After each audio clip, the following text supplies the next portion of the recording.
got chest, shoulders, and then it's also some rotators in back as well. So the first one you guys should be also familiar with, it's a dumbbell close grip bench press.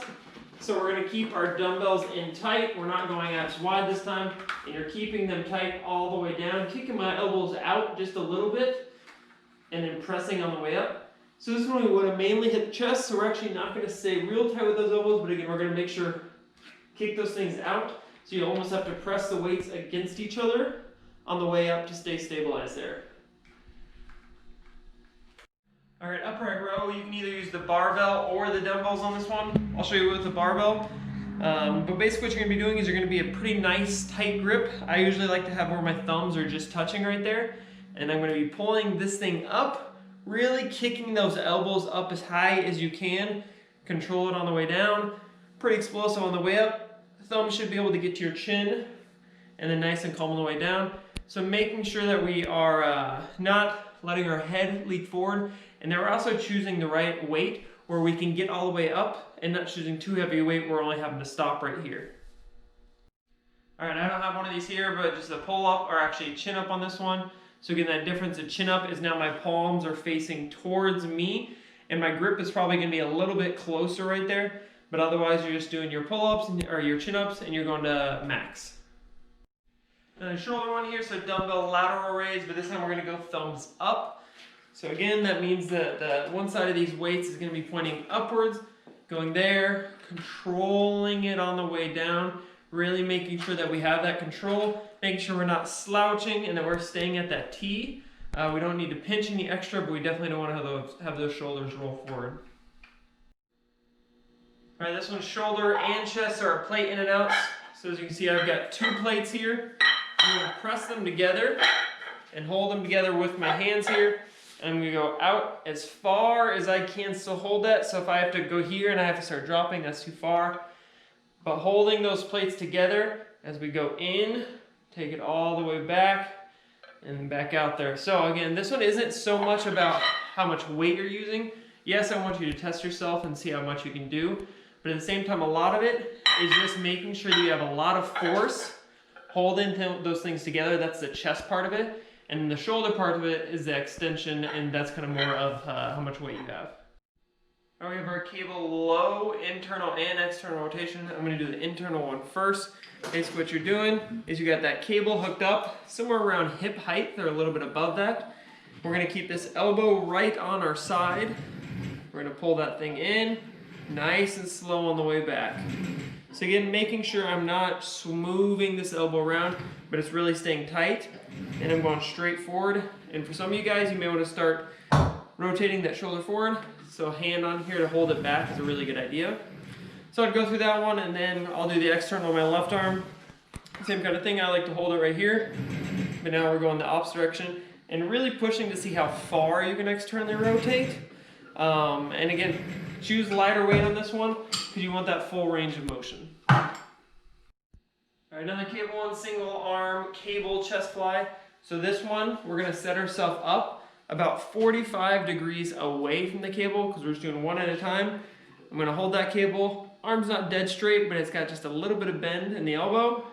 And I'm doing a classic fly. And this one, you're going a little bit further, making sure I go all the way across my body, that I'm not just stopping right here as you would at a normal fly, but I'm going all the way across, just getting a little bit more range of motion in that chest exercise. All right, we got a Turkish get up. So we're just using one dumbbell on this one. And you probably want to go fairly light, especially in the first few times you do this. We're going to start in this position, laying on the ground, the dumbbells up, knees are about at 90. And the objective is just to stand up with this weight always being straight to the ceiling, not letting it slide this way. So it's going to look something like this.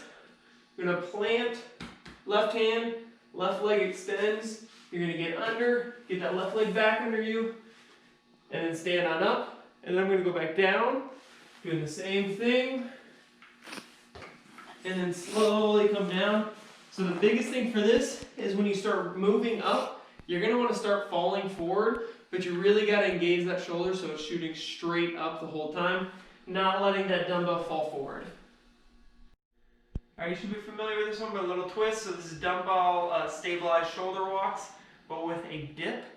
So really important this, you guys make sure that you are choosing a light enough weight where I can hold these dumbbells up like this at a 90-degree angle. We're not holding it down here. We're holding up here. So you're just gonna take little half lunges basically. And all we're doing is we're adding just a little bit more to that motion, and that we're having to make the shoulders on the way down really recoil and try to stay on the ground. All right, this is our elevated side external rotation. So this, we're gonna set ourselves, again, 90 degrees is always kind of the key. So I got a 90 degree and a 90 degree there, and we're gonna hold my shoulders, so again, it's not rotating forward. I'm gonna be pulling that thing back, really fighting to not have myself go swinging back, but really trying, and it's gonna be hard to keep that elbow right where it's at whenever we move. Like even there, I probably have a little bit too much weight on there, and I'm having to fight that. So choosing a pretty light weight when we do this exercise. All right, we got dumbbell shoulder shrugs. So this one you do want to go very heavy weight. And what we're doing here is just holding the dumbbells right at our side. And of course we're just pinching those shoulders up. It doesn't necessarily need to be this rolling motion like you see some people do, but it's making sure that my shoulders just go straight vertically up as much as possible there. And again, you can go pretty heavy on this one, so get after it. All right, we have jump push-ups here.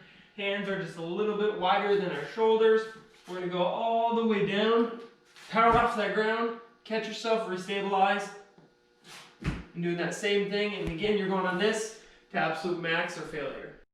And then today with some more med ball. So we got two today. The first one is a max effort chest pass. So in this, we got the med ball, of course, right on our chest. We're gonna be going straight forward. So you're gonna do the first rep, doing a little step with the left foot, and throw the thing as hard as you can, get the ball, and then you go to your next rep with the right foot going forward. And again, we're just throwing that thing against the wall as hard as we can. And then the last one is a med ball overhead slam. So this one, we're pretty much neutral, so we got our 2 feet together, and we're just gonna go up with this med ball. You are allowed to come up over the head on this one. Come up, you should even go up onto the toes. Absolutely slam that thing down as hard as you can. So it's going up and slam that thing down again as hard as you can. And I can't emphasize enough, if you're not doing these at 100% max effort, they can't do their job. So really, really push yourself.